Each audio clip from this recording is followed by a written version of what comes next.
Hello everyone, today is day 8 of 45 hard challenge और हम अब प्रिपेयर कर रहे हैं for the Bihar APO upcoming exam and we have to go through this 45 days together, right. So हम आज पढ़ेंगे कॉन्स्टिट्यूशनल बॉडी, जिसमें हम फर्स्ट पढ़ेंगे controller and auditor general of India CAG के बारे में, जिसका रेंज हमारा रहता है 148 to 151। और अटॉर्नी जनरल के बारे में पढ़ेंगे 76 एंड 165। फिर 280 में फाइनेंस कमीशन है हमारा। फिर 323 के ए में ये है हमारा ट्राइब्यूनल। और इलेक्शन कमीशन है हमारा 324 to 329। ठीक है, ये हमारा है। और we will try to cover the concepts with bare act, और जितने मेरे हैंडमेड नोट्स रहेंगे वो। और we will try to solve the MCQ from the singles book, जितने भी प्रीवियस क्वेश्चंस आज तक आए हैं जुडिशरी में या किसी भी लॉ एंट्रेंस एग्ज़ाम में या फिर किसी भी APO एग्ज़ाम में। और हम करेंगे घटना चक्र के भी क्वेश्चंस। तो ये हमारा एजेंडा रहेगा आज का, और इसको हम कवर करने की कोशिश करेंगे। और जितनी भी चीज़ें हो सके हम उसको कवर करेंगे। और इसके अलावा जो भी कॉन्स्टिट्यूशनल बॉडी बच जाएंगे उनको हम कल कवर करेंगे। फिर एक और मैं क्लास लेके आऊँगी फॉर नॉन कॉन्स्टिट्यूशनल बॉडी। और दूसरा प्लस हमारा बहुत सारा प्रोविज़न बचा है, जैसे लैंग्वेज का एक चैप्टर हुआ पॉलिटी में फर्स्ट। फिर सेकंड है हमारा इमरजेंसी प्रोविज़न। ठीक है, ऐसे करके बहुत सारे टॉपिक्स और बचे हैं। तो एक इमरजेंसी तो बड़ा टॉपिक है, उसके लिए अलग से वीडियो लानी पड़ेगी। और बाकी मिसलिनियस बोल करके मैं जितने टॉपिक पॉलिटी के बच गए हैं अदर्स के मिसलिनियस करके मैं उस चीज़ को ले आऊँगी। चलिए आगे बढ़ते हैं। तो जब मैं बात करती हूँ कैग के बारे में, तो कैग होता कौन है, तो यहाँ पे कैग और अटॉर्नी जनरल दोनों के बारे में बात की गई है। कैग जो दिया गया है वो हमारे 4 सेक्शंस में दिया गया है। और ये कौन से पार्ट में है, इसके पूरे अच्छे से रेंज याद कर लेते। जैसे ये हमारा है पार्ट 5 चैप्टर 5 के 5 में कैग है। ठीक है, और उसके बाद इसका जो रेंज है हमारा 148 to 151 में है। ठीक है, फिर 148 में बात करते हैं कि कैग होगा, और 149 में बात करते हैं कि उनके काम क्या होंगे। फिर forms of account of union और स्टेट के बारे में बात करता है 150। और ऑडिट रिपोर्ट किसको जाएगी इसके बारे में बात करता है 151। ये प्यारे से हमारे 4 सेक्शंस है आर्टिकल्स है जिसको हमको कवर करना है। ये मैंने छोटे से नोट्स बनाए हैं। जैसे कि जो कैग होता है उसको अपॉइंटमेंट करने की पावर किनकी है, कैग की। तो अपॉइंटमेंट किया जाता है by the president, right. CAG जो है उनको अपॉइंट करते हैं प्रेसिडेंट, और उनका रिमूवल कैसे होता है, सेम एज द जज ऑफ द सुप्रीम कोर्ट। ठीक है, और उनका टेन्योर होता है 6 years का, 65 years का। फिर 149 बताता है ड्यूटीज़ के बारे में, 150 बताता है फॉर्म्स ऑफ अकाउंट के बारे में। और जो है हमारा कैग होता है वो चार्टर्ड अकाउंटेंट भी कहलाता है किसका, गवर्नमेंट ऑफ इंडिया का। ठीक है, क्योंकि ये सारे अकाउंट्स को देखते हैं इसलिए चार्टर्ड अकाउंटेंट कहलाते हैं। और 151 में बोलता है कि ऑडिट रिपोर्ट रहेगी, तो जो प्रेसिडेंट को दिया जाएगा वो सेंट्रल गवर्नमेंट के बिहाफ में इस चीज़ को ले करेगी इन दी पार्लियामेंट। वेर एज जो रिपोर्ट रहेगी अगर स्टेट गवर्नमेंट की रहेगी तो गवर्नर को देंगे, और इस चीज़ को गवर्नर ले करेंगे इन दी पार्लियामेंट। ठीक है, जो फर्स्ट कैग थे हमारे वो वी नरहरि राव थे। ठीक है, फिर जो कैग है उनका रीअपॉइंटमेंट नहीं हो सकता। और BR अम्बेडकर साहब इसको मोस्ट इम्पॉर्टेंट ऑफिसर कहते थे, किसको, कैग को। कैग जो है वो फ्रेंड है, फिलोसोफर है, गाइड है, किसका, पैक का। पैक क्या होती है, public account committee. Parliamentary committees हम बहुत सारे पढ़ते हैं, उसमें से one of the important committee हमारी पब्लिक अकाउंट कमेटी होती है, जिसका इस्टेब्लिशमेंट हुआ था 1921 में। और इसमें 22 मेंबर्स होते हैं, 15 लोकसभा और 15 राज्यसभा। तो ये चीज़ें बहुत इंपॉर्टेंट सी हैं जिस पे डायरेक्ट क्वेश्चन बन जाता है एग्ज़ाम में, वो मैंने आपको बता दी। Now we will move towards the bare act. हम लोग बेयर एक्ट पढ़ने की कोशिश करेंगे और जानने की कोशिश करेंगे क्या क्या प्रोविजंस दिए गए हैं। देखिए चैप्टर 5 है हमारा। अब जल्दी से बताइए ये कौन से पार्ट में दिया गया, पार्ट लिखिए, पार्ट 5 में दिया गया है। ये पार्ट 5 जो है वो यूनियन के बारे में बात करता है, तो उसी पार्ट में दिया गया है हमारा controller and auditor general of India. तो इसके बारे में क्या क्या हम लोग को याद करना है, तो सबसे पहला है कि there shall be comptroller and auditor general of India, first clause ये बात करते हैं। इसको अपॉइंट कौन करते हैं, प्रेसिडेंट करते हैं, ठीक है। उसका रिमूवल कैसे होता है, जैसे जज ऑफ दी सुप्रीम कोर्ट का होता है, राइट। उसके बाद जितने भी अपॉइंटमेंट होते हैं वो थर्ड शेड्यूल में ओथ वगैरह दिया जाएगा, उसके बारे में बात करते थे। उसके बाद सैलरी के बारे में दिया गया, अदर कंडीशंस के बारे में दिए गए, अपने को इम्पोर्टेंट नहीं है। और जो यहाँ पे दिया गया कि जो सैलरी है, सॉरी जो भी सैलरीज है वो कभी भी चेंज नहीं कर सकते। जो भी हमारे लीव्स ऑफ एब्सेंस है, पेंशन्स है, रिटायरमेंट की एज है, वो उनके अपॉइंटमेंट के बाद चेंज नहीं कर सकती। Shall not vary to his disadvantage after appointment, उनके अपॉइंटमेंट के बाद उसको चेंज नहीं किया जा सकता। फिर बात करते हैं कि वो एलिजिबल नहीं होंगे फर्दर ऑफ अपॉइंटमेंट के लिए, ठीक है। अब क्वेश्चन आ जाए कि कौन सी ऐसी अथॉरिटी है जो कि एलिजिबल नहीं होती रीअपॉइंटमेंट के लिए, तो हमारा आंसर होगा कैग होगा, और शायद तक यूपीएससी भी रहता है, इसको थोड़ा सा देखना पड़ेगा इंटरनेट में अपने को, ठीक है। उसके बाद ये हो गया।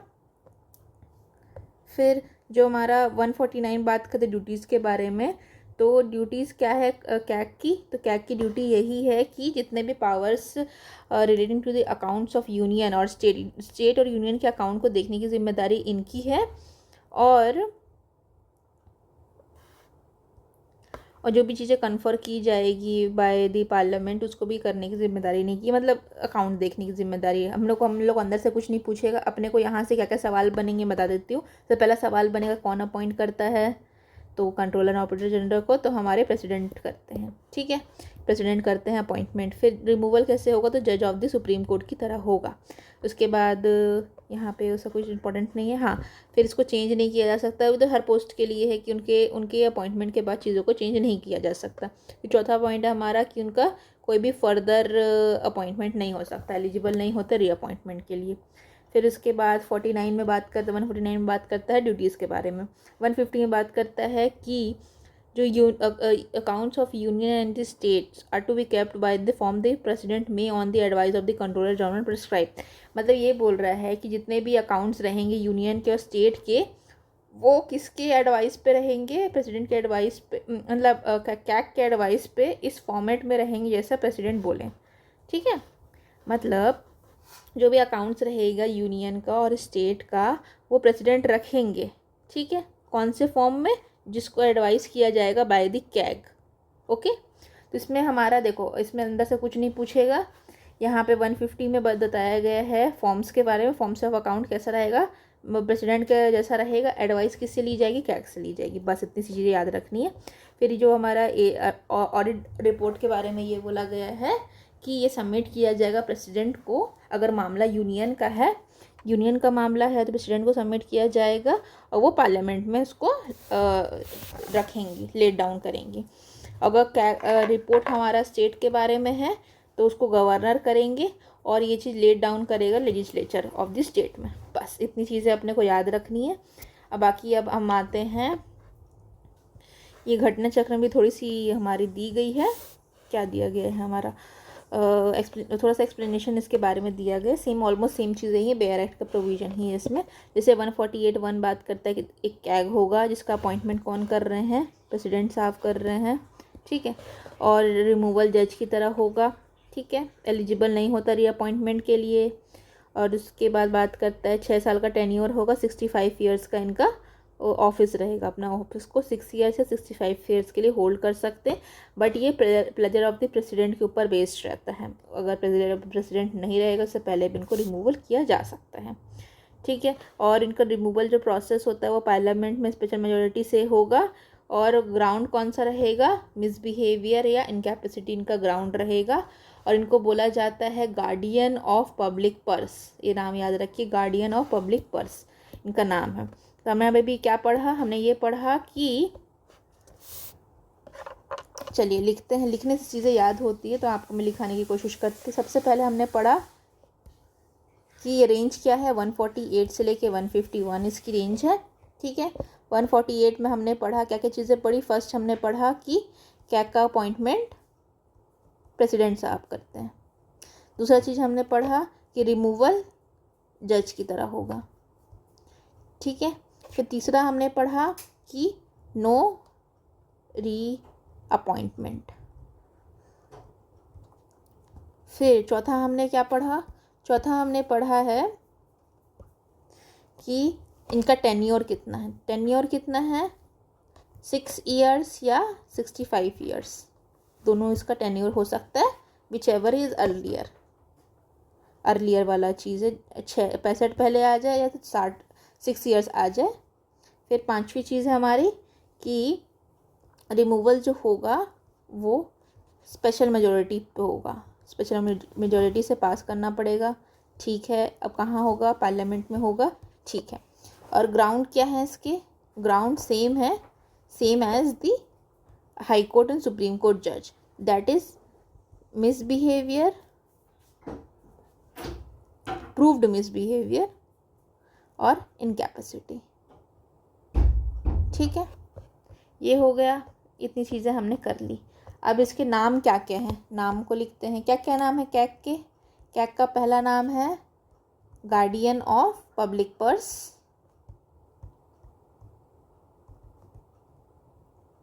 दूसरा नाम है फ्रेंड, फिलोसोफर,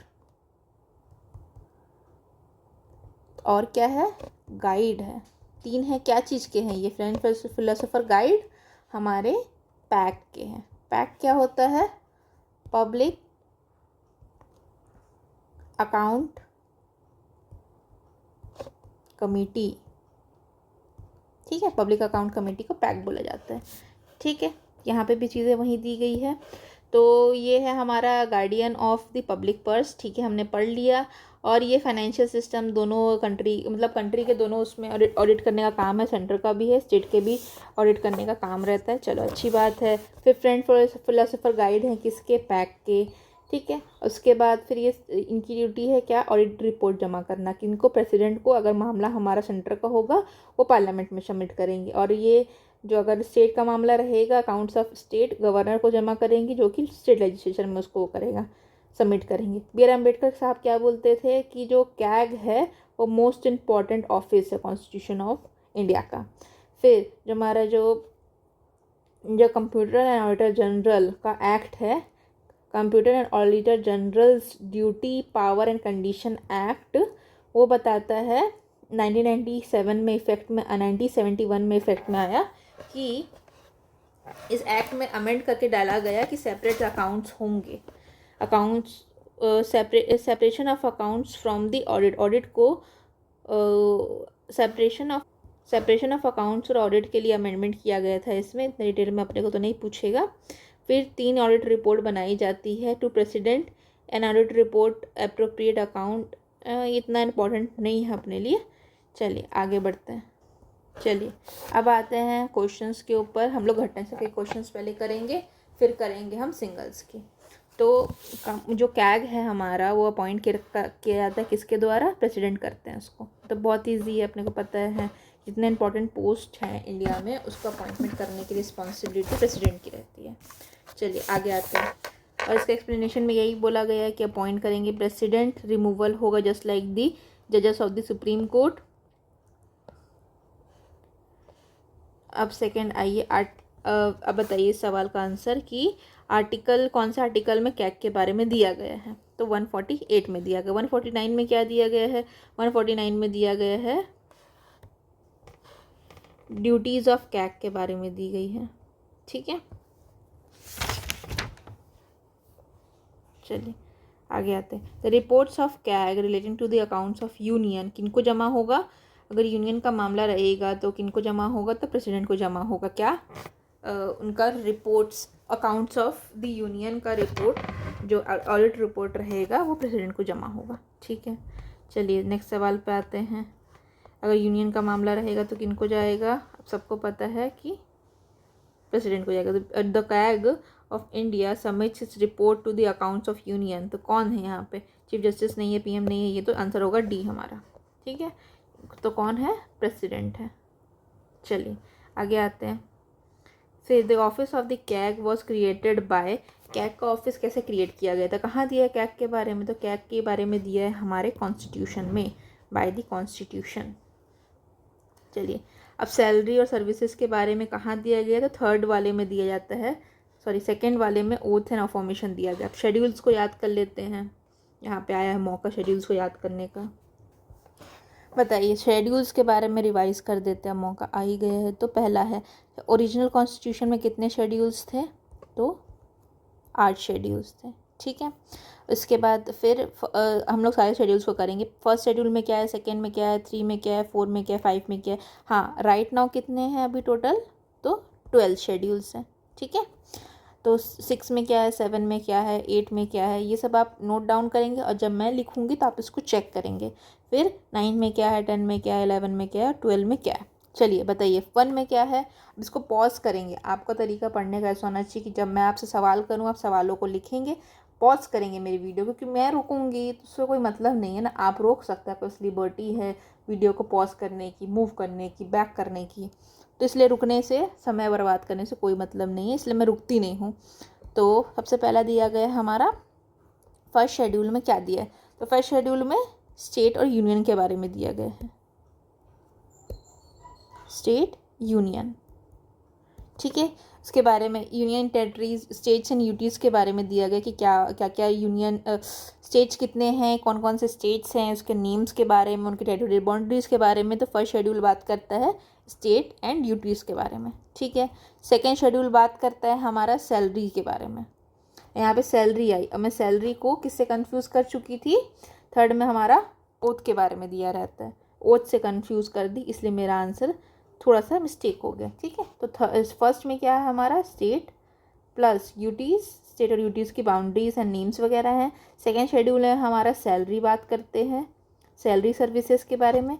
फोर्थ में हमारा बात करता है, फोर्थ में राज्यसभा की सीट्स के बारे में बात करते हैं, राज्यसभा की क्या सीट होगी, क्या होगी, क्या क्या सीट एलोकेशन है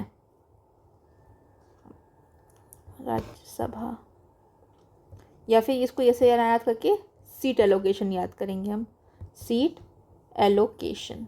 ठीक है, तो 3 में क्या है यहाँ हमारा? ओथ है। 4 में क्या है? सीट एलोकेशन है। ठीक है, फिर फिफ्थ में क्या है? फिफ्थ शेड्यूल में क्या दिया गया है? तो schedule area and schedule tribe के बारे में दिया गया है। सिक्स शेड्यूल में क्या दिया गया? तो बहुत ज़्यादा न्यूज़ में है, तो ट्राइबल एरियाज़ के बारे में बोला गया है, ट्राइबल एरिया का स्टेटस दिया गया है। ठीक है, किसको? AMTM। ठीक है, तो AMTM का फुल फॉर्म क्या है? तो फर्स्ट है हमारा असम, दूसरा है त्रिपुरा, तीसरा है हमारा AMTM। तो पहले असम हुआ, सेकंड है हमारा मेघालय, थर्ड इज त्रिपुरा और फोर्थ इज मिज़ोरम। मिज़ोरम है हमारा फोर्थ, मिज़ोरम। ठीक है, तो असम, मेघालय, त्रिपुरा, मिज़ोरम, असम, मेघालय, त्रिपुरा, मिज़ोरम। ठीक है, फिर आगे आते हैं 7वीं अनुसूची में क्या दिया गया है 7th शेड्यूल में? तो 7th शेड्यूल में दिया गया है लिस्ट के बारे में, ये है AMTM। हो गया 6th शेड्यूल। 7th है हमारा लिस्ट के बारे में। 8वां बात करता है लैंग्वेज के बारे में। लैंग्वेज कितने हैं टोटल हमारे? तो 22 ऑफिशियल लैंग्वेज है। ठीक है, फिर 9th बात करता है हमारा लैंड रिफॉर्म के बारे में। लैंड रिफॉर्म इसको ऐड किया गया था by first constitutional amendment act. ठीक है, इसमें क्या करना चाहता था पार्लियामेंट ये चाहता था कि स्टेट अक्वायर, मतलब कोई भी ऐसे प्रोविजंस हैं उसको outside the ambit of judicial review करने के लिए ये लाया गया था। 10th शेड्यूल में बात करता है हमारा एंटी डिफेक्शन लॉ। फिर 11th शेड्यूल बात करता है पंचायत के बारे में और 12वां बात करता है म्यूनिसिपैलिटी के बारे में। ठीक है, तो ये हमने शेड्यूल्स भी रिवाइज कर लिए यहाँ से। क्योंकि हमसे मिस्टेक हुई, हम कंफ्यूज हो गए थे क्योंकि हमको क्लैरिटी नहीं थी। चलिए आगे आते हैं। तो इसी के बारे में बात कर रहे हैं कि प्रेसिडेंट अपॉइंट करेंगे। मैं बार बार इसलिए बता रही था कि आपको याद हो। कैग को अपॉइंट कौन करेंगे? प्रेसिडेंट करेंगे। आर्टिकल क्या है? 148 है। इंडिपेंडेंट ऑफिस है। हेड इसका he is the head of Indian accounts and account Indian audit and account department, Indian audit and account department और guardian of the public purse है। और बी आर अम्बेडकर ने क्या कहा था इसको? बी आर अम्बेडकर जी ने कहा था कि ये है हमारा most important office of the constitution. ठीक है, फिर पार्ट ई बात करता है, इतना इम्पोर्टेंट नहीं। शेड्यूल सेकेंड शेड्यूल को बात करता है कैग के बारे में। और हमारा एक्ट भी आया था, controller and auditor general duties powers and condition services act 1971। ठीक है, उनका रिमूवल और जो सैलरी पे है वो सुप्रीम कोर्ट के जज जैसा है। एंड और इनका रिमूवल भी सुप्रीम कोर्ट जज की तरह होता है on the grounds of first and second. बताइए फर्स्ट ग्राउंड क्या है, सेकंड ग्राउंड क्या है? तो फर्स्ट ग्राउंड है हमारा प्रूव्ड मिसबिहेवियर और सेकंड ग्राउंड है हमारा इनकैपेसिटी। और ये सारे ग्राउंड्स किसके किसके और भी होते हैं? सुप्रीम कोर्ट जजेस के तो होते ही हैं, प्लस हाई कोर्ट जजेस के भी ये ग्राउंड्स होते हैं रिमूवल के। अब बताइए टेन्योर कितना है हमारा कैग का? तो ये है 6 ईयर्स। 6 ईयर्स एंड स्लैश में 65 year which ever is earlier, but he holds the office during the pleasure of the president. ठीक है, फिर यहाँ पे दिया गया सैलरी के बारे में दिया है, इतना इम्पोर्टेंट मतलब 43 में दिया है, तो इम्पोर्टेंट है नहीं। बट जो कैग है होल्ड करेंगे ऑफिस 6 ईयर्स के लिए until the age of 65 years. ठीक है, विच एवर इज अर्लियर। फिर चीज़ मैंने बोली ना during the pleasure of the president, ये गलत है। ये प्लेजर ऑफ द प्रेसिडेंट में नहीं होता, इनका टेन्योर फिक्स है 6 ईयर्स है, 65 year which ever is earlier. तो कौन कौन से पोस्ट जो कि प्लेजर ऑफ द प्रेसिडेंट पे काम करते हैं? तो ये हमारे फर्स्ट गवर्नर हैं, governor during the period of the president काम करते हैं, गवर्नर। सेकेंड है हमारा ऑडिटर जनरल। ठीक है, ये दोनों डायरेक्टली इस चीज़ पे बेस्ड है during the period of the president.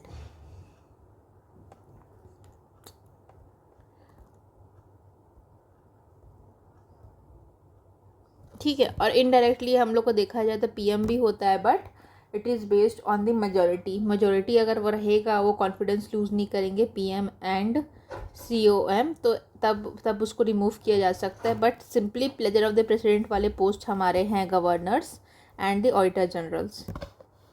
चलिए आगे आते हैं। टेन्योर क्या है हमारा? मैक्सिमम टेन्योर 6 ईयर्स है, और कितने साल है? तो 65 ईयर्स है। ठीक है, चलिए आगे आते हैं। अब क्या चीज़ सही है किसके बारे में? कैग के बारे में। अपॉइंट किया जाता है प्रेसिडेंट, सही है। सैलरी उनकी सेम रहती है सुप्रीम कोर्ट जज की, सही है। फिर he is disqualified for any further appointment, सही है। इनका रिमूवल प्रेसिडेंट करते हैं क्या?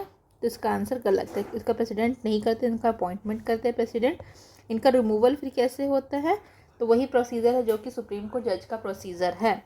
तो हमारा कैग है, उनको अपॉइंट प्रेसिडेंट करते हैं, करेक्ट। रिमूवल कैसे होता है? In the manner of the supreme court जज। ठीक है, फिर सैलरी और जो भी चीज़ें रहती है वो सुप्रीम कोर्ट जज की तरह रहती है। ये चीज़ कहाँ दी गई है? तो ये चीज़ दी गई है इनके जो एक्ट है, CAG controller and auditor generals duties powers and services act 1971। इसमें दिया गया है कि ये सुप्रीम कोर्ट जज के इक्वल रहेगा। और ये री मतलब अपॉइंटमेंट फॉर रीअपॉइंटमेंट के लिए एलिजिबल नहीं होते हैं। ठीक है, चलिए आगे आते हैं। तो इनका जो रिमूवल प्रोसेस है वो किन की तरह होगा? सुप्रीम कोर्ट जज की तरह होगा, सही है। फिर आगे आते हैं असर्शन एंड रीजन वाले क्वेश्चन में। The duty of the CAG is merely to ensure legality of expenditure but also its perpetuity. He has to uphold the constitution and the law of the parliament in the field of the financial administration. चलिए बताइए इसका आंसर क्या रहेगा? अब ये जो question है इसको अगर मैं आपको एक्सप्लेन करूं कि जो ड्यूटी है कैग की वो खाली लीगैलिटी को देखना नहीं है, लीगैलिटी ऑफ एक्सपेंसेस को नहीं देखना, बट परपेचुइटी को भी देखना है। इसका मतलब ये है कि अगर मैं सिंपल भाषा में जानूं तो कैग का काम खाली लीगल मतलब जो एक्सपेंडिचर जो गवर्नमेंट कर रही है गवर्नमेंट ऑफ इंडिया जो भी एक्सपेंडिचर कर रही है या फिर स्टेट गवर्नमेंट जो भी एक्सपेंडिचर कर रही है वो खाली लीगैलिटी को देखते हैं, लीगैलिटी को देखते नहीं, मतलब खाली लीगैलिटी को नहीं देखते, बट और क्या चीज़ को देखते हैं, परपेचुइटी को देखते हैं। मतलब इसका सिंपल सेंटेंस में अगर मैं बताऊं आपको, तो इसका मतलब ये है कि ऑडिट जो होगा, ऑडिट गोज बियॉन्ड, बियॉन्ड क्या चीज़ के, जो स्पिरिट ऑफ लॉ। मतलब एग्जांपल के लिए ये जो हमारे ऑडिटर साहब जो कैग हैं वो ये नहीं बोल सकते कि जो गवर्नमेंट है वो कोई और चीज़ कर सकती थी, कोई और मतलब एक्सपेंडिचर कर सकती थी इसकी जगह पे, ताकि मतलब पैसे का फुलफिलमेंट हो या फिर फुलफिली मतलब। तो गवर्नमेंट को बस ये नहीं बता सकते कि आप कैसे एक्सपेंडिचर करिए, बस ये जो अगर एक्सपेंडिचर जो गवर्नमेंट कर देती है उस चीज़ को लीगलिटी देखना काम है, लेकिन उसका क्या बोलते हैं, एडवाइस देना काम नहीं है, ये चीज़ बोलना चाहते हैं। ठीक है, ये एक प्रोविज़न हो गया। अब सेकंड वाला तो ये मेरे हिसाब से रॉन्ग होगा, ठीक है, जो मैंने अपना रीजनिंग दिया उसके बेसिस पे। और ये जो ये है वो upheld the constitution law of the parliament, ठीक है, ये मतलब ये लॉ के अकॉर्डिंग काम करते हैं। लेकिन इसका आंसर जो दिया गया है वो बी दिया गया, मतलब दोनों आंसर सही हैं। सो एक्सप्लेनेशन देख लेते हैं। तो जो कैग होता है वो कॉन्स्टिट्यूशन फिक्स फंक्शनरी होता है, इंडिपेंडेंट होता है पार्लियामेंट से, लेजिस्लेचर से, एग्जीक्यूटिव से। ठीक है, क्या क्या क्या चीज़ के लिए रिस्पॉन्सिबल होता है, audit of the ministry of the department of the government of India in the state, जितने भी मिनिस्ट्री उसका ऑडिट करने का काम रहता है। फिर सेंटर का और स्टेट गवर्नमेंट का करा जाता है। ठीक है, अंडरटेकिंग एटोनोमस बॉडीज अथॉरिटीज़। फिर ऑडिट करता है रिसिप्ट ऑफ द यूनियन और accounts of the audit of the accounts stores and the stock का और कंपनीज एंड द कॉरपोरेशन का। ठीक है, जो ब्रॉड ऑब्जेक्टिव है ऑफ कोई भी ऑडिट का, वो इंश्योर करना है लीगैलिटी, रेगुलरिटी और economic efficiency and effectiveness of the finance management of the public administration throughout the assessment। ठीक है, तो इसलिए इसका कहना है, ये सब एक्सप्लेन करके ये बोलना चाहते हैं कि सही है, तो ठीक है, अपन भी सही मान लेते हैं। वैसे इतने डिटेल में क्वेश्चन हमारे में आएंगे नहीं। ये हमारा किसका सवाल है बताऊँ, ये है राजस्थान एडमिनिस्ट्रेटिव सर्विसेज RAS का एग्ज़ाम का ये दिया गया है। तो इतने डिटेल में हमारे को तो नहीं पूछते पॉलिटी में भी। ठीक है, चलिए नेक्स्ट क्वेश्चन है।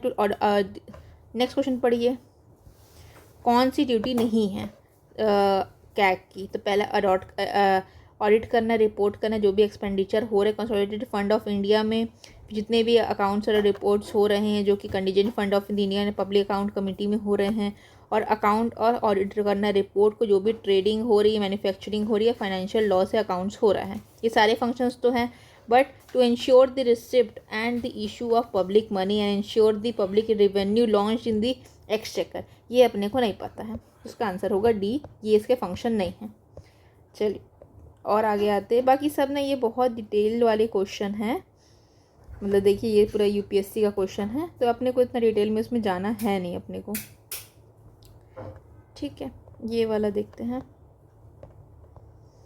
तो अल्टीमेट अथॉरिटी है जो कि एक्शंस लेती है on the comments of the CAG, CAG के बोलने पे कौन एक्शंस लेती है, तो पार्लियामेंट लेती है, पार्लियामेंट ऑफ इंडिया एक्शन लेती है।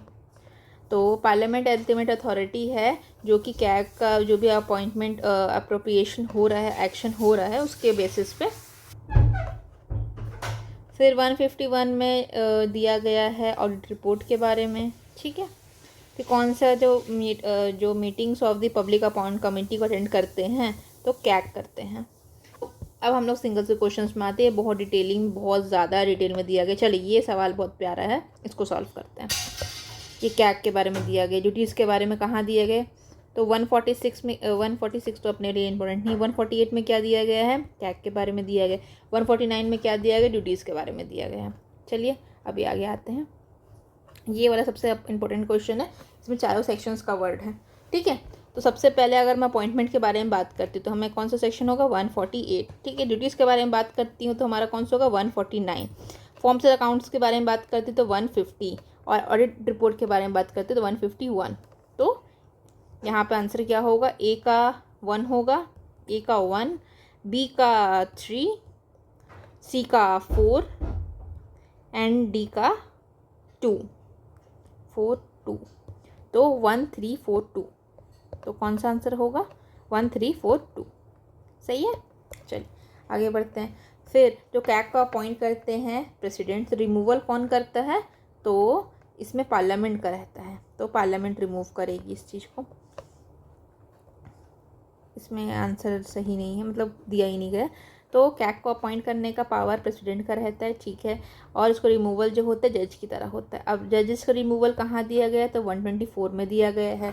और shall not be remove from the office except an order of the president passed by after the address of each houses and supported by the majority. मतलब वही है कि removal कैसे होता है, तो 2/3 मेजॉरिटी लगती है ऑफ द मेंबर्स, दोनों हाउस से पास होगा, फिर 2/3 मेजॉरिटी से पास होगा, और उसके बाद उसको रिमूव किया जा सकता है प्रूव्ड मिसबिहेवियर इनकैपेसिटी, ठीक है। तो we can say that the parliament can be remove by the president after address, मतलब यहाँ पे अगर लिखा रहता by president after address of the each house of the parliament, तो करेक्ट आंसर रहता, ठीक है। चलिए आगे आते हैं। ये सवाल आप कर सकते हैं। तो क्या कैग अपॉइंटमेंट के लिए एलिजिबल होता है, तो उसका आंसर है यस, होता है। फिर कैग को रिमूव किया जा सकता है उसके ऑफिस से प्रूव्ड मिसबिहेवियर इनकैपेसिटी के ग्राउंड में, तो किया जा सकता है। The administrative expense of the house is subject to the vote of the parliament, तो ये ऐसा कुछ नहीं हमने पढ़ा है। चलिए आगे आते हैं।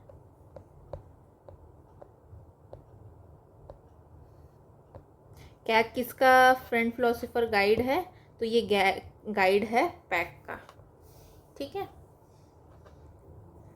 Representation of the minister before the public appoint community when examination of the accounts are related to their ministers. CAG जो है वो फ्रेंड फिलोसोफर गाइड है पैक के, और ये अटेंड भी करते हैं जितने भी सिटिंग्स होती है पैक की, असिस्ट करते हैं डेलिब्रेशन को, ठीक है।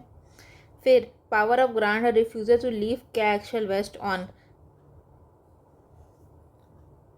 तो ये आंसर होगा प्रेसिडेंट, ठीक है। अब हम सिंगल्स के क्वेश्चंस करेंगे। तो उसका जो चैप्टर आप ये बताइए कि यूनियन के बारे में कहाँ दिया गया है, यूनियन का चैप्टर पार्ट कौन सा है, तो पार्ट 5 है, ठीक है। और पार्ट 5 के 5 में कैग के बारे में दिया गया है। अब पहला का आंसर बताइए कि कैग जो है वो कॉन्स्टिट्यूशनल पोस्ट है, ये कहाँ दी गई है, तो ये दी गई है हमारे 148 में। चलिए आगे आते हैं। Who can remove from the office in like the manner, इसको रिमूव किया जा सकता है like the manner of the जज ऑफ द सुप्रीम कोर्ट के जैसे रिमूव किया जा सकता है। तो जज ऑफ द सुप्रीम कोर्ट के जैसे रिमूव करने वाला जो पोस्ट है वो है हमारा कैग, ठीक है। फिर जो हमारा जो कंट्रोलर और ऑडिटर जनरल ऑफ इंडिया है वो सबमिट करते हैं रिपोर्ट, अगर यूनियन की रहेगी तो कहाँ सबमिट करेंगे, प्रेसिडेंट को करेंगे। प्रेसिडेंट कहाँ करेंगे, पार्लियामेंट में करेंगे, ठीक है। फिर ऑडिटर जनरल का रिमूवल कैसे होगा, तो सेम एज ए जज of the supreme court, article 244 का 4, 144 का 4। फिर जो हमारा जो अपॉइंटमेंट है कैग का वो कौन करते हैं, तो ये प्रेसिडेंट करते हैं। सेकेंड आइए नेक्स्ट क्वेश्चन में, कौन सा स्टेटमेंट सही है, तो कौन सा स्टेटमेंट सही है इसके बारे में बात कर रहे हैं, इनकरेक्ट खोज रहे हैं। सबसे पहले जब भी क्वेश्चन हमारे हाथ में आए तो हम लोग सबसे पहले अंडरलाइन करेंगे जो दिया गया है, इनकरेक्ट दिया करेक्ट दिया उसको पहले हाईलाइट कर देंगे। अब दिमाग में अगर इनकरेक्ट दिया है तो अपने को सारे क्वेश्चंस में ये देखना है कि वो इनकरेक्ट है कि नहीं, इनकरेक्ट खोजना है। जब करेक्ट दिया रहेगा तो करेक्ट खोजना रहेगा, ठीक है। तो इनकरेक्ट खोजने की कोशिश करते हैं। सेकंड शेड्यूल जो बात करता है, सेकंड शेड्यूल जो है वो बात करता है सैलरीज या सर्विसेज के बारे में, सही है हमारा। थर्ड शेड्यूल होता तो क्या रहता है, ओथ के बारे में बात करते हैं, ठीक। फिर कैग का अपॉइंट कौन करता है, प्रेसिडेंट करता है, ठीक है। फिर इसका रिमूवर जो है जो रिमूवल होगा वो सेम होगा एज द जजेस ऑफ द सुप्रीम कोर्ट, ठीक है। जो कैग है वो सबमिट करेगा रिपोर्ट ऑफ स्टेट के बारे में। अगर मैं कैग देखूँ और स्टेट देखूँ तो मैं क्या लगाऊंगी आंसर, गवर्नर। यहाँ क्या दिया गया, प्रेसिडेंट, तो गलत हो गया, तो ये हमारा डी होगा, वो गलत है। चलिए नेक्स्ट क्वेश्चन में आते हैं। Whom shall the reports of the CAG और ऑडिटर जनरल सबमिटेड, मतलब किसको भेजेगा, किसको रिपोर्ट जमा करेगा, कैग जमा करेगा, किनको जमा करेगा। अगर यूनियन का मामला होगा तो प्रेसिडेंट को करेंगे, स्टेट का मामला होगा तो कहाँ करेंगे, स्टेट रजिस्ट्रेटर को करेंगे, ठीक है। फिर हमारा जेड है, जेड demits office of the CAG, ठीक है, और he has received the offer of reappointment. ठीक है, जो हमारा जेड है उनको ऑफिस ऑफ द कैग को, तो जेड हमारा जो कैग थे उनको अपने ऑफिस से निकाला गया, मतलब छोड़ दिए गए, डेमिट कर दिए, रिमूव हो गए, हट गए, छोड़ दिए, ठीक है, रिज़ाइन कर दी। फिर उनको रिसीव करता है reappointment from the central government, the state government. तो इस ये जो हमारा रीअपॉइंटमेंट होता है उसके पास ऑप्शन क्या है, he can employ by the central government but not the state government, he can employed by the state government but not the central government, and he can appoint in any of the above. क्या होगा इसका answer बताइए? तो इसका answer होगा D. D का answer क्यों होगा? क्योंकि ही is not eligible for reappointment, इसीलिए इसका आंसर डी होगा। ये 148 में दिया गया है कि वो रीअपॉइंटमेंट के लिए एलिजिबल नहीं होते हैं, और टू बी स्पेसिफिक 148 के 4 में दिया गया है ये, ठीक है। Who has been given the power to perform duty and exercise of the power to the auditor general of India. तो इसके पावर देने की किसको दिया गया है? ऑडिटर जनरल ऑफ इंडिया का पावर, मतलब गवर्नमेंट ऑफ इंडिया के अकाउंट्स को ऑडिट करने का पावर किनके पास है? तो कैग के पास है, ठीक है। चलो, इतने सारे सवाल है, बहुत प्यारे से सवाल थे, हमने सारे कर लिए हैं। अब हम अपने एजेंडा पे आते हैं कि आज हमने क्या क्या करना है। तो फर्स्ट हमने इसको कंप्लीट कर लिया, कैग हमारा कंप्लीट हो गया, ठीक है। अब हम करेंगे एजी के बारे में। एजी 76 में दिया गया है। तो ये मेरे पर्सनल नोट्स हैं जिसमें जितनी इंपॉर्टेंट चीज़ें अपने को पता रहनी चाहिए एजी के बारे में, ये दिया गया है, ठीक है। तो एजी को अपॉइंट करने का पावर किनके पास है? प्रेसिडेंट के पास है। प्रेसिडेंट अपॉइंट करते हैं एजी को, ठीक है। फिर क्वालिफिकेशन क्या है इनकी कि वो जज होने चाहिए, मतलब क्वालिफाइड होना चाहिए टू बी जज of the supreme court. Supreme court के जज बनने के लिए उनकी क्वालिफिकेशन होनी चाहिए। ड्यूटी क्या है उनकी? एडवाइस करते गवर्नमेंट ऑफ इंडिया को, और लड़ते हैं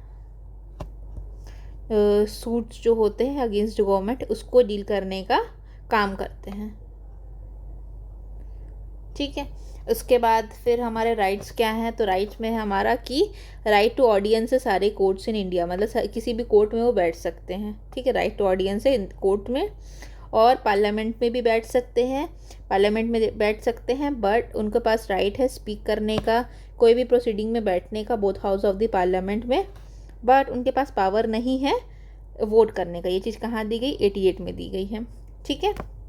और जो ये अपने ऑफिस होल्ड करते during the pleasure of the president, president के प्लेजर के टाइम पे, मतलब प्रेसिडेंट चाहे तो उनको रिमूव कर सकते हैं, ठीक। और जो ऑडिटर जनरल ऑफ इंडिया होता है वो लॉ ऑफिसर होता है। किसका? Law officer of the country होता है। इनका कोई टेन्योर नहीं होता, ये प्रेसिडेंट ऑफ के प्लेजर पे काम करते हैं, ठीक है। फर्स्ट जो हमारे एजी थे उसका नाम है, जो फर्स्ट एजी हमारे वो एमसी सेतालाबाद थे, ठीक है। और जो रिमूवर होता है ऑडिटर जनरल ऑफ इंडिया का, वो पार्लियामेंट नहीं कर सकती, खाली president auditor general of India को रिमूव कर सकते हैं, ठीक है। ये सब हमारे इंपॉर्टेंट फैक्ट्स हो गए। अब हम क्वेश्चंस लगाएंगे घटना चक्र की, ठीक है। इससे हमको क्लैरिटी आ जाएगी इस टॉपिक के बारे में। पहले थ्योरी पढ़ लेते हैं अबाउट द एजी, और मैं आपको कॉन्स्टिट्यूशन में भी ले चलती हूँ। पहले कॉन्स्टिट्यूशन पढ़ लेते हैं, फिर हम थ्योरी पढ़ेंगे, उसके सवाल लगाएंगे। 76 में दिया गया एजी के बारे में, ठीक है। ये कहाँ है? पार्ट 5 में है, ठीक है। पार्ट 5 के चैप्टर भी आपको बताऊँ मैं, तो चैप्टर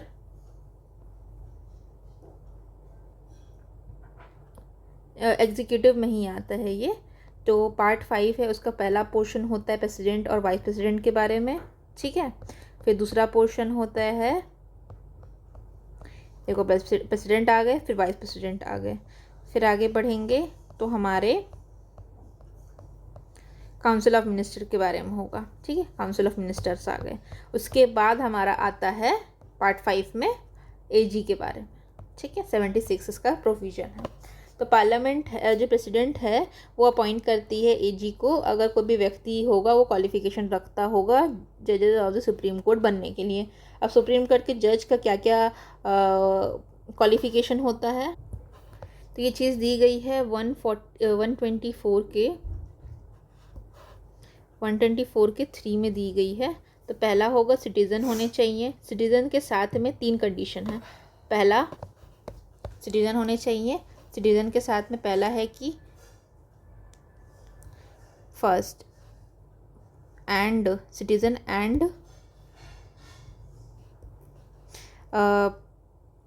सुप्रीम कोर्ट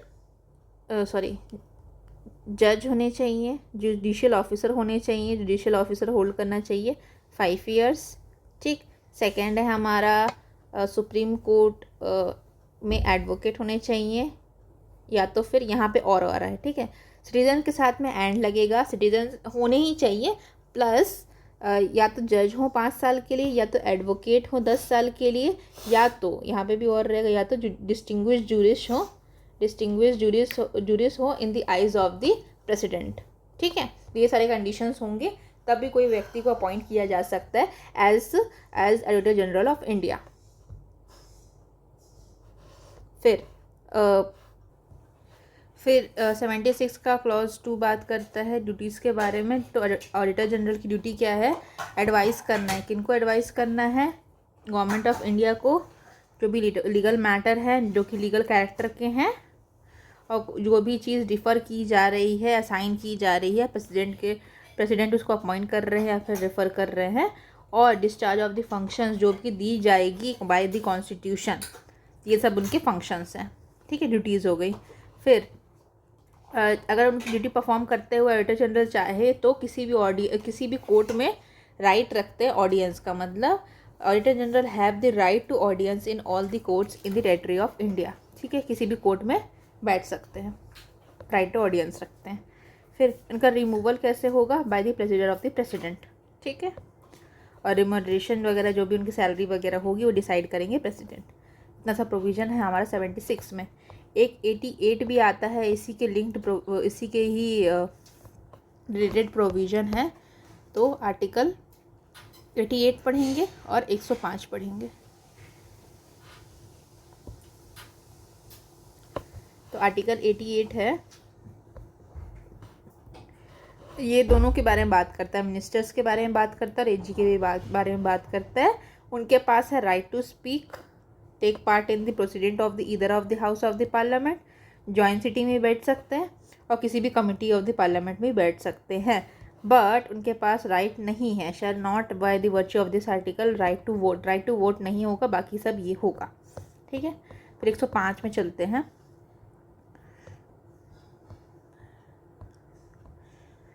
तो house of the parliament and the members of the committee और ये सब के बारे में जो भी प्रिविलेजेस दी गई है, ये एजी को भी दी गई है। जो भी इसमें प्रोविज़न दिए गए हैं, कोई भी व्यक्ति जो भी पार्लियामेंट में कुछ भी बोलता है उसके लिए वो लाइबल नहीं है, उसके पार्लियामेंट्री प्रिविलेजेस होंगे, ये सब के बारे में जो भी बात करता है वो हमारा ऑडिटर जनरल पे भी अप्लाई करता है।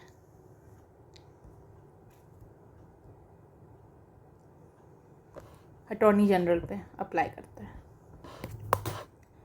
जो हमने कॉन्स्टिट्यूशन में दिया गया था, ये घटना चक्र की एक्सप्लेनेशन पोर्शन में भी यही दिया गया है कि हाईएस्ट लॉ ऑफिसर होते हैं। ठीक है, फिर उनका अपॉइंटमेंट होता है, जो अगर वो क्वालिफाई होंगे सुप्रीम कोर्ट के जज बनने के लिए, 76 के 1 में दिया गया है। ये एडवाइस करते हैं गवर्नमेंट को लीगल मैटर में, रिप्रेजेंट वगैरह करते हैं। फिर ये 76 के 2 में दिया गया, राइट टू ऑडियंस है किसी भी कोर्ट में। फिर ये प्लेजर ऑफ द प्रेसिडेंट में काम करते हैं।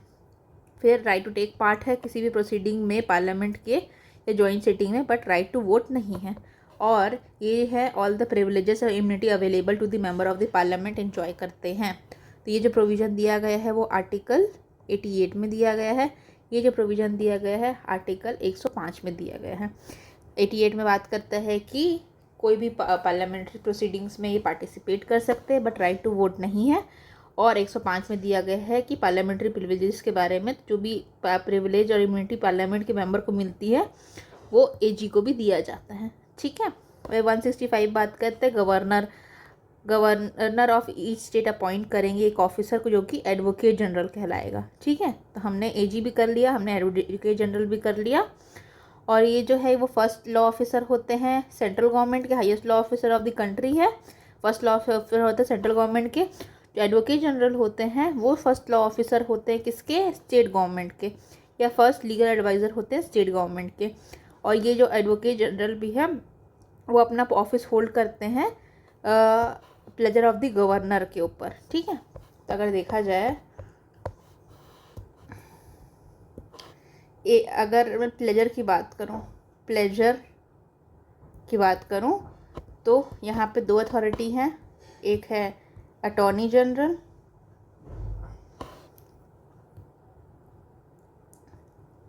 और एक है एडवोकेट जनरल।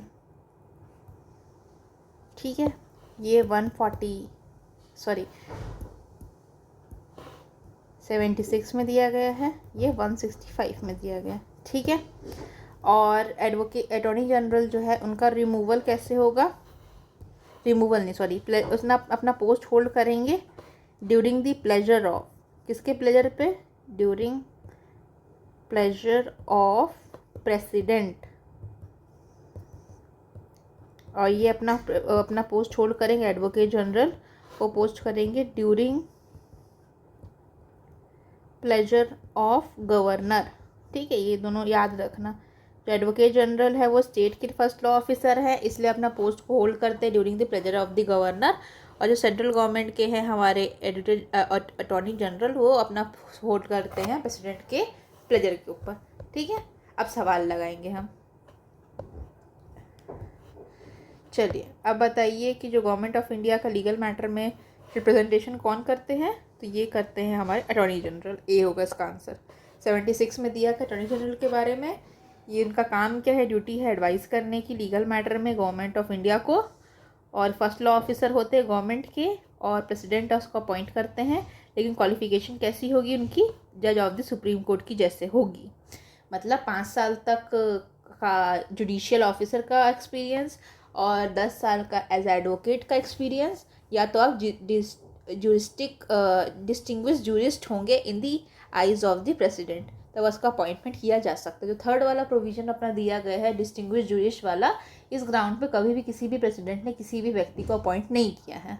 और तीनों कंडीशंस मैंने बोले हैं, 5 साल जज, 10 साल एडवोकेट एंड जो डिस्टिंग्विश जूरिस्ट, इसके साथ में कॉम्बिनेशन में होगा citizen of India. Citizen of India होंगे और ये एनी ऑफ द 3 कंडीशंस होंगी, तभी वो व्यक्ति को अपॉइंट किया जा सकता है as governor, as the attorney general of India.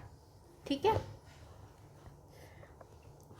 Who amongst the following holds his office during the pleasure of the president. Pleasure of the president में कौन लोग हैं जो कि ऑफिस होल्ड करते हैं, तो इसका आंसर होगा अटॉर्नी जनरल ऑफ इंडिया। और इसका आंसर अगर गवर्नर होता तो गवर्नर भी होता। ठीक है, गवर्नर और अटॉर्नी जनरल ऑफ इंडिया दोनों होल्ड करते हैं during the pleasure of the president. फिर how is the attorney general is appointed, तो कौन अपॉइंट करता है, बाय पार्लियामेंट। लेकिन और ऑप्शंस देख लेते हैं, तो पार्लियामेंट तो करती है इसका, लेकिन अब देखिए कोई जो है हमारा by president on the recommendation of the parliament, तो ये नहीं होगा, खाली प्रेसिडेंट अपॉइंट करते हैं। ऐसा कुछ नहीं दिया है कॉन्स्टिट्यूशन में, तो हम नहीं मानेंगे। हो सकता है ऐसा हो, रिकमेंडेशन देती हो प्रेसिडेंट, लेकिन कॉन्स्टिट्यूशन में नहीं लिखा है तो नहीं लिखा है, इसलिए इसका आंसर बी होगा। चलिए, अटॉर्नी जनरल को अपॉइंट कौन करते हैं, प्रेसिडेंट करते हैं अपॉइंट। ठीक है, आगे आते हैं। हाईएस्ट लॉ ऑफिसर होता है कंट्री का, और ये होल्ड करते हैं अपना post during the presence of the president. मतलब he has no security of tenure. देखिए ये बहुत इंपॉर्टेंट लाइन है, उनके पास कोई भी सिक्योरिटी ऑफ टेन्योर नहीं है और रिमूव कर सकते हैं प्रेसिडेंट एनी टाइम। ठीक है, फिर who amongst the following is considered as first law officer. First law officer किनको मानते हैं, तो ये हमारे हैं अटॉर्नी जनरल। फिर फर्स्ट लॉ ऑफिसर वही अटॉर्नी जनरल, आगे आते हैं। फिर चीफ लीगल एडवाइज़र कौन है, तो ये हमारे अटॉर्नी जनरल हैं। ठीक है, फिर लीगल एडवाइज़र कौन है, अटॉर्नी जनरल है। सॉरी, लीगल एडवाइज़र किसके हैं, अटॉर्नी जनरल जो है लीगल एडवाइज़र किसके, तो गवर्नमेंट ऑफ इंडिया के लीगल एडवाइज़र हैं। चलिए आगे आते हैं। Who amongst the following shall have right to audience. किसके पास राइट टू ऑडियंस दिया गया है, तो अटॉर्नी जनरल को दिया गया है। फिर गवर्नमेंट्स चीफ लीगल एडवाइज़र है, प्राइमरी लॉयर है सुप्रीम कोर्ट ऑफ इंडिया। तो सुप्रीम कोर्ट में जो प्राइमरी लॉयर है सरकार का, वो कौन है, तो ये है हमारे अटॉर्नी जनरल। तो इसका आंसर होगा डी। अब ये भी पोस्ट है सॉलिसिटर जनरल की, वो एडिशन पोस्ट है। This is not a constitution post, non constitutional post. ठीक है, ये कॉन्स्टिट्यूशन में नहीं दिया गया है, ये हेल्प करने के लिए बनाया जा सकता है। ऑडिटर जनरल को हेल्प करने के लिए पोस्ट बनाई जा सकती है, मतलब किसी व्यक्ति को अपॉइंट किया जा सकता है एज सॉलिसिटर जनरल। फिर इसके बारे में हम लोग बताइए कि ये कौन कौन से सही है। तो कोई भी व्यक्ति है एजी की तरह अपॉइंट हो सकता है अगर वो क्वालिफाई करेगा टू बी जज ऑफ द सुप्रीम कोर्ट, तो ठीक है, ये सही है। और जो जो रिमूवल प्रोसेस है वो सेम है सुप्रीम कोर्ट के जज की तरह, तो आंसर है गलत, ये गलत है। ठीक है, तो ओनली 1 होगा इसका आंसर, क्योंकि रिमूवल जो होता है अटॉर्नी जनरल का बाय द प्रेसिडेंट होता है। चलिए आगे आते हैं। चलिए इसमें प्रोसीजर दिया गया है, क्वालिफिकेशन के बारे में दिया गया है, उसको हम पढ़ लेते हैं हल्का सा। 76 बात करता है, ठीक है सर। 76 क्या बात करता है, एजी के बारे में बात करता है। एजी को अपॉइंट प्रेसिडेंट करते हैं, एडवाइस ऑफ द गवर्नमेंट पे करते हैं, लेकिन ये कॉन्स्टिट्यूशन में नहीं दिएगा। अगर हम लोग को सवाल आता है, जैसे हमने पहले किया ना, यहाँ पे सवाल आता है कि जो गवर्नमेंट है एजी का अपॉइंटमेंट कैसे होता है, तो यहाँ पे था by president on recommendation of the parliament. ये चीज़ कॉन्स्टिट्यूशन में नहीं दी गई है, सेम चीज़ है यहाँ पे आंसर हमारा बी होगा, प्रेसिडेंट ऑफ इंडिया।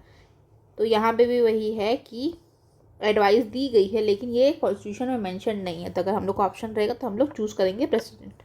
चलिए फिर जो क्वालिफिकेशन है वो who has the qualification to be appointed as a supreme court जज। सुप्रीम कोर्ट जज बनने के लिए अपॉइंट मतलब एलिजिबल हो उनको रखेंगे हम, ठीक है। सुप्रीम कोर्ट के जज का क्वालिफिकेशन है क्या, तो क्वालिफिकेशन है सिटीजन ऑफ इंडिया होने चाहिए, ठीक है।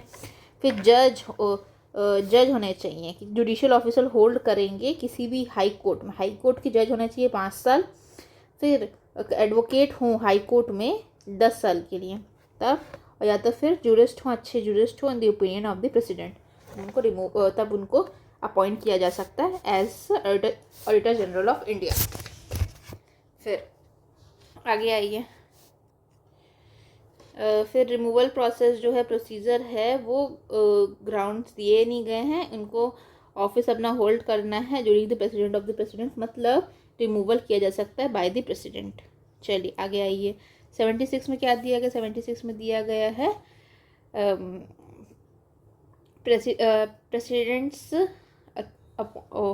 प्रेसिडेंट जो है अपॉइंट करता है किसी भी व्यक्ति को, अगर वो होंगे क्वालिफाइड टू बी जज of the high court, wrong, high court नहीं है। फिर has been advocate for 7 years, advocate for 7 years, no. Who has qualified to be जज ऑफ द सुप्रीम कोर्ट, ये करेक्ट आंसर है हमारा, ठीक है, क्योंकि कॉन्स्टिट्यूशन में दिया गया है कि कोई भी व्यक्ति अपॉइंट किया जा सकता है as auditor general by the president अगर वो क्वालिफाई करते हैं एज द जज ऑफ द सुप्रीम कोर्ट, ठीक है। चलिए और सवाल करने की कोशिश करते हैं। जो ऑडिटर जनरल है उसको अपॉइंट करते हैं प्रेसिडेंट, सही है। फिर सेम क्वालिफिकेशन होना चाहिए एज द जज ऑफ द सुप्रीम कोर्ट, सही है। He must be member of either house of the parliament, ये तो मैंने कंडीशन नहीं पढ़ी है। He can be remove bye impeachment by the parliament, नहीं, तो उसका आंसर होगा 1 और 2, ठीक है। चलिए आते हैं। चलिए इसमें 88 के बारे में दिया गया, आर्टिकल 88 बात करता है कि वो उनके पास राइट है, मतलब राइट्स ऑफ द एजी और ऑडिटर जनरल दोनों के बारे में बात करता है। तो जितने भी मिनिस्टर्स है ऑडिटर जनरल हैं उनके पास राइट है स्पीक करने का या टेक पार्ट करने का प्रोसीडिंग की, और जॉइंट प्रोसीडिंग में भी बैठ सकते हैं, कमिटी भी बैठ सकते हैं, और बट उसको वोट करने का राइट नहीं है। द पर्सन है जो कि अपॉइंट किया जाता है उसके पास क्वालिफिकेशन होनी चाहिए जज ऑफ द सुप्रीम कोर्ट बनने की, और रिमूवल इसका प्रेसिडेंट के द्वारा होता है। चलिए आगे आइए। अब इसमें बताइए कि प्रेसिडेंट जो है वो अपॉइंट कर सकते हैं किसी व्यक्ति को अगर उनके पास क्वालिफिकेशन है एज द जज ऑफ द सुप्रीम कोर्ट, ठीक है, ये तो सही लग रहा है अपने को। फिर अब देखिए, ऑडिटर जनरल जो है वो ऐसा रेमुनरेशन रिसीव करे जैसे पार्लियामेंट डिसाइड करे। अभी हम बेयर एक्ट नहीं पढ़ते तो हमको ये गलत सही लगता, लेकिन ये गलत है, पार्लियामेंट नहीं प्रेसिडेंट डिसाइड करते हैं। इसका आंसर होगा ओनली 1 इज़ करेक्ट, ठीक है। तो जो हमारा हाईएस्ट लॉ ऑफिसर होता है अपॉइंटमेंट होता है जज के द्वारा, ठीक है। फिर जो हमारा 76 के 4 में दिया गया है कि जो है ये होल्ड करेंगे during the pleasure of the president, ठीक है, और जो भी रेमुनरेशन होगा वो प्रेसिडेंट डिसाइड करेंगे, पार्लियामेंट नहीं करेगी, इसलिए ये आंसर हमारा गलत होगा, पार्लियामेंट नहीं आएगा यहाँ पे, ठीक है। चलिए आगे आते हैं।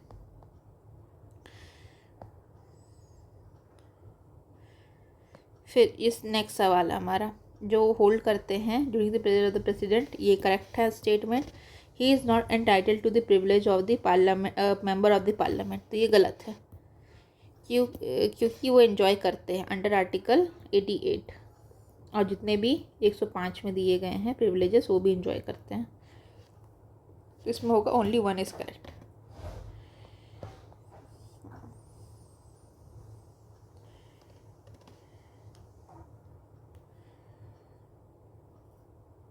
गलत है ये सवाल। देखिए, होल्ड करते हैं अपना pleasure of the prime minister. ओ, तो दोनों ही गलत होना चाहिए। देखिए, ब्लंडर हो गया।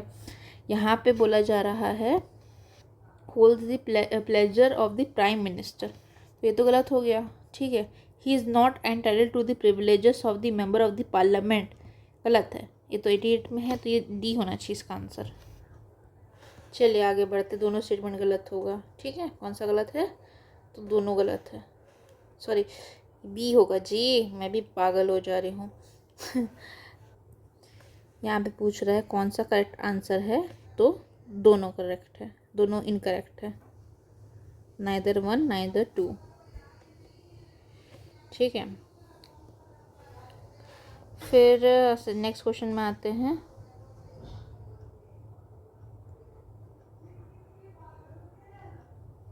Attorney General of India or Solicitor General of India as only officer of the government who are allowed to participate in the meeting of the parliament, तो सॉलिसिटर जनरल को तो नहीं है, तो इसका आंसर गलत हो जाएगा। According to constitution the auditor general submits his resignation whenever the government appointed him resigns. इसका आंसर क्या होगा? डी, नादर ये नादर वॉर। ये रिजिग्नेशन के बारे में तो कुछ दिया ही नहीं गया कॉन्स्टिट्यूशन में, और इसको जो है अटॉर्नी जनरल जो है अपना जो भी चीज़ होगा प्रेसिडेंट को देंगे। ठीक है, अब बोल रहे government when government which appoints him resigns, जो गवर्नमेंट उसको अपॉइंट की रिज़ाइन कर देगी तो एजी को भी रिज़ाइन करना पड़ेगा। ऐसा कुछ हमने नहीं पढ़ा है, ये यूपीएससी में आया था 2022 में। Who amongst the following office can invite to give his opinion to the parliament, तो पार्लियामेंट में ओपिनियन देने के लिए किनको बुलाया जा सकता है? तो एजी को बुलाया जा सकता है। 88 में दिया गया है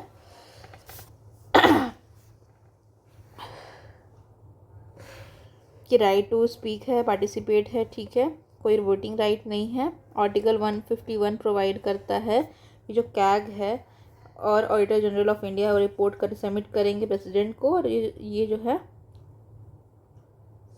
इसको पार्लियामेंट में लेट करेंगे। तो इनवाइट ऑफ द ओपिनियन वाली चीज़ होगी तो ऑडिटर जनरल की होगी। फिर take part in the Lok Sabha, ठीक है, take member to can be a member of the committee of the Lok Sabha, ये मेंबर तो नहीं हो सकते लेकिन कमिटी में बैठ सकते हैं। स्पीकर इन द लोकसभा नहीं, वोटर ऑफ द लोकसभा। तो कौन सा करेक्ट है? तो करेक्ट कौन सा है? टेक पार्ट ओनली 1 होगा। 1 2 3 कैसे सही हो जाएगा? स्पीकर नहीं बन सकता, कमिटी में बैठ नहीं सकता, ऐसा कुछ तो नहीं है। अब ये चीज़ें हैं, मेंबर हो सकता है कमेटी का, ये कॉन्स्टिट्यूशन में नहीं दिया, ये भी लोकसभा में नहीं दिया। ये हो सकता है प्रैक्टिसेस में होते होंगे, इसलिए इसको यूपीएससी में पूछा गया है। तो इसका आंसर अगर सही है तो हम इसको याद कर लेंगे कि जो ऑडिटर जनरल है वो प्रोसीडिंग में बैठ सकता है लोकसभा के, मेंबर बन सकता है लोकसभा का, और स्पीकर बन सकता है लोकसभा का, बट वो वोट नहीं कर सकता लोकसभा में। ये गलत है, इसलिए 4 गलत हो जाएगा, और इसलिए इसका आंसर सी है। चलिए कोई बात नहीं, अगर हमारे क्वेश्चन में आता तो हम यही करते कि खाली ये सही है बाकी सब गलत है, या फिर 1 और 3 करते। नहीं, take part in the proceeding of the Lok Sabha 1 और 4, 1 सही है ये अपने को पता है, 4 गलत है ये अपने को पता है, बाकी बीच का कोई भी ऑप्शन रहता तो हम उसको चूज़ नहीं करते।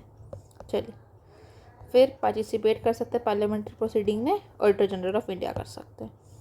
ठीक है, right to address to the parliament, who amongst the following has right to address to the parliament, तो एड्रेस करने का पार्लियामेंट में पावर है ऑडिटर जनरल का। फिर who can attend either house of the parliament without being member, बिना member हुए कौन अटेंड कर सकते हैं? तो ऑडिटर जनरल ऑफ इंडिया कर सकते हैं। फिर who amongst the following has right to speak and take part in the proceeding either house the parliament to be member of the parliamentary committee, parliamentary committee का member बन सकता है but right to vote नहीं कर सकते। तो इसका answer है ए जी। चलिए आगे आते हैं। ऑडिटर जनरल ऑफ इंडिया है is not entitled to the audience except in the supreme court, ऐसा नहीं है, सब जगह है। He gives advice to the president on the legal matter, legal matter को देते हैं लेकिन सेंट्रल गवर्नमेंट को करता है। He can not participate in the proceeding of the house of the parliament, नहीं। Is whole time council of the government, इसका आंसर क्या होगा? बी। ठीक है, प्रेसिडेंट को एडवाइस करता है, ठीक है, क्योंकि बाकी सारे आंसर गलत है। होल टाइम काउंसलर है, नहीं। पार्टिसिपेट नहीं कर सकता तो नहीं। तो ये हमारा 2025 बीपीएससी का क्वेश्चन है, 71 बीपीएससी। चलिए आगे आते हैं। फिर देखिए, ऑडिटर जनरल जो है वो फुल टाइम सर्वेंट नहीं है, गवर्नमेंट सर्वेंट नहीं है। Without permission he can also engage in the legal practice, ठीक है, अपना प्रैक्टिस भी कर सकता है वो परमिशन लेने के साथ। फुल टाइम गवर्नमेंट सर्वेंट नहीं होते वो। फिर इसमें से कौन सी अथॉरिटी जो कि पार्ट ले सकती, जो कि मेंबर नहीं होती? तो ऑडिटर जनरल ऑफ इंडिया है जो ऐसा कर सकता है।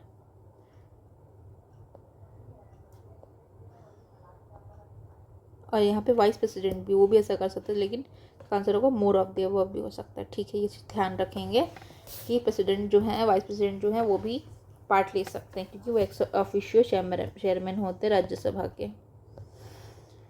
चलिए, इसका आंसर अपने को पता है, ऑडिटर जनरल होगा। जो हमारा सॉलिसिटर जनरल है वो क्या हुआ? गवर्नमेंट एडवोकेट है, लीगल ऑफिसर है, लीगल एडवाइज़र है, एडमिनिस्ट्रेटिव ऑफिसर है, तो उसका आंसर होगा लीगल एडवाइज़र है। जो सॉलिसिटर जनरल ऑफ इंडिया होता है वो सबॉर्डिनेट होता है अटॉर्नी जनरल ऑफ इंडिया का, ठीक है, सेकंड लीगल ऑफिसर होता है। और ये जो अपॉइंट किए जाते हैं असिस्ट करने के लिए अटॉर्नी जनरल को, और is himself assisted by several additional solicitor generals, ठीक है। अब स्टेट को लीगल मैटर में रिप्रेजेंट करने का काम किसका है? तो ये एडवोकेट जनरल का है, ठीक है। अब 165 को हम लोग स्पेयर एक्ट से पढ़ लेते हैं। फिर ये जो है हमारा एडवोकेट जनरल ऑफ इंडिया है, जो कि जज ऑफ द हाई कोर्ट का क्वालिफिकेशन रखेगा। पहला बात, इनकी ड्यूटी है स्टेट गवर्नमेंट को रिप्रेजेंट करने की, परफॉर्म करने की, जो भी ड्यूटीज़ दी जा रही है, असाइन की जा रही गवर्नमेंट के, गवर्नर उसको दे रहे हैं, अपना ऑफिस होल्ड करेंगे during the pleasure of the governor. और रेम्यूनरेशन वैसा होगा जो गवर्नर डिसाइड करे, सेम है, बट अटॉर्नी की जगह पे एडवोकेट है और गवर्नर प्रेसिडेंट की जगह पे गवर्नर है, ठीक है। फिर ये ड्यूटी है किसकी? एडवोकेट जनरल की, एडवाइस करने के लीगल मैटर पे। फिर गवर्नर जो है अपॉइंट कर सकते हैं जो एलिजिबल हो टू बी जज ऑफ द हाई कोर्ट, है ना। फिर एडवोकेट जनरल जो है वो ऑफिस ऑफ द प्रेजर पे होल्ड करते हैं। फर्स्ट लीगल ऑफिसर होता है स्टेट का। फिर legal officer of the state कौन है? तो एडवोकेट जनरल है। ये हमारा आंसर होगा एडवोकेट जनरल, ठीक है। ड्यूटी है एडवोकेट जनरल की एडवाइस करने की गवर्नमेंट को लीगल मैटर में, सही है।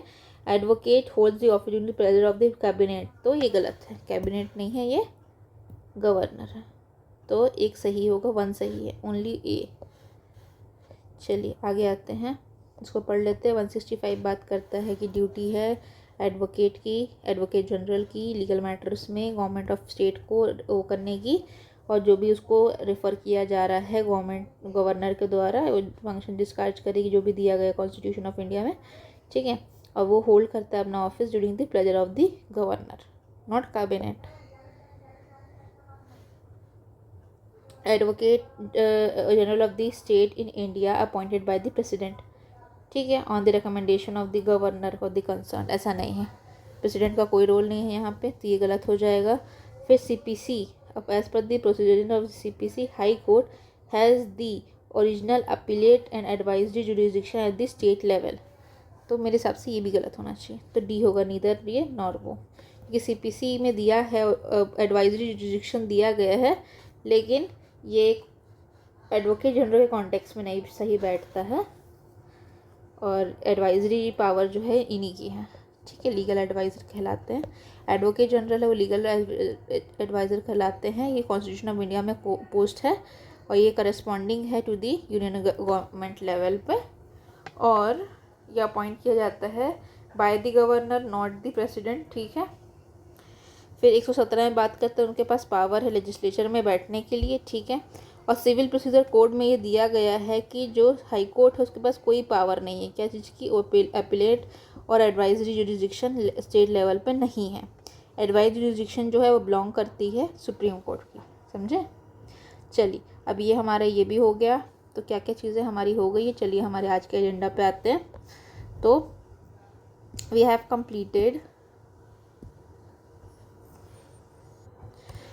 कंप्लीटेड कैग, ठीक है, we have completed attorney general और we have completed advocate general. अब नेक्स्ट वीडियो आएगी, अब तो बहुत टाइम हो गया, अब नेक्स्ट वीडियो आएगी हमारा बेस्ड ऑन फाइनेंस कमीशन के ऊपर, ऑल इंडिया सर्विसेज के ऊपर, ट्राइब्यूनल के ऊपर, इलेक्शन कमीशन के ऊपर। ये सेकंड हमारा होगा, second part of constitutional body, ठीक है। और उसके बाद हमारा आएगा और एक वीडियो आएगा जिसमें नॉन कॉन्स्टिट्यूशनल बॉडी होगी, लैंग्वेज को कवर करेंगे, इमरजेंसी प्रोविजन को करेंगे और बाकी प्रोविजन को कवर करेंगे, ठीक है। Thank you so much.